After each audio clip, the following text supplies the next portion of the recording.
Next question, what's your name? Hi, I'm Megan Tibbs. I was wondering what major mental and physical preparation you had to do for your role in The Woman in Black. In terms of, I mean, physical preparation, there was not a huge amount. Really, I mean, I would, apart from what I mentioned earlier about kind of trying to quash my own natural energy, which has an effect on the physicality of the character, there wasn't any sort of training or anything that I had to do for this film. The only thing that was physically very challenging was there's a scene towards the end of the film, which I'll try not to give too much away, but I am having to recover something from muddy marshland, which during the filming of it meant I was in a 5-foot deep tank of very, very cold mud for about 2 days, which is right up there with Quidditch in terms of how much I enjoyed it. It was, you know, that was a relatively hard thing, just to try and keep your focus and not just be shivering all the time. In terms of the mental side of things, it was just about really trying to understand the character, understand where we find him in his life, which is at a moment of total emotional paralysis, and trying to, you know, really kind of get in his head and see. And he's an interesting character because at the beginning of the film, he's very, very passive. And as the film goes on, he is forced by circumstance to become more and more a participant in his own life again.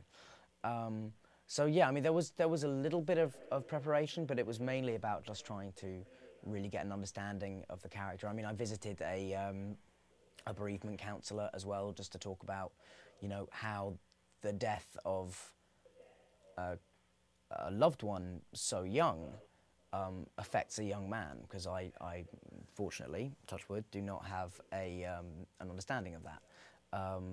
So I visited a bereavement counsellor, and then it was just really a matter of kind of trying to find him. Next question right over here. What's your name? Hi, I'm Madeline Wright. I was wondering, after playing the character of Harry Potter for so long, which was obviously a role that took a lot of your personal life and your life as an actor, do you ever regret taking on such a dominating role? No, not at all.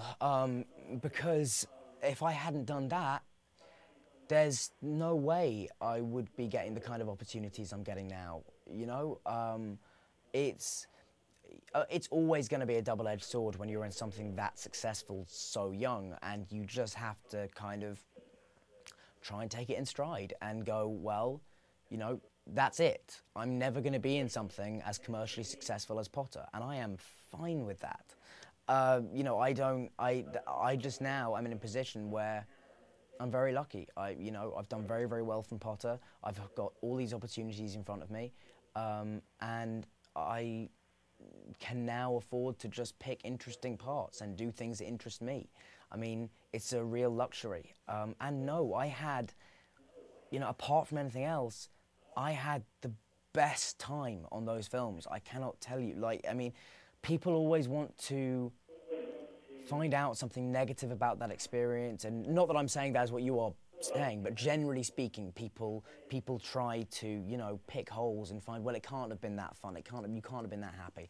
And, you know, I'm not saying that I was relentlessly, creepily happy for 10 years, but you know, and there were times in that were, you know, where I went through stuff, the same stuff that or a lot of people go through in their teens.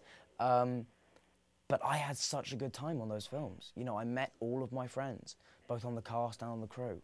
I worked with some of the greatest British actors currently living. Some of the greatest actors in the world. There's no need to make it a nationality thing. I mean, you know, I look back on those years with nothing but fondness and nostalgia. Yeah, Daniel, I have to say, I don't know, I think you were on Letterman, which, by the way, you're always great when you're on Dave, but I think you had a really great answer when he asked you if you were really friends with Emma and Rupert, and you were really honest, and you said, look, just like anyone else, we got on each other's nerves over the years. Yeah. We were friends. We had fights. I thought that was really honest. It was a really good answer. Of course, to that. that's the thing. You know, you can't expect, you can't expect to put, you know, 1,000 complete strangers in a building together for 10 years and not, you know, not expect there to be fractious moments. Of course there will be. But, you know, in amongst all that, we had a blast. I mean, that's ultimately what counts.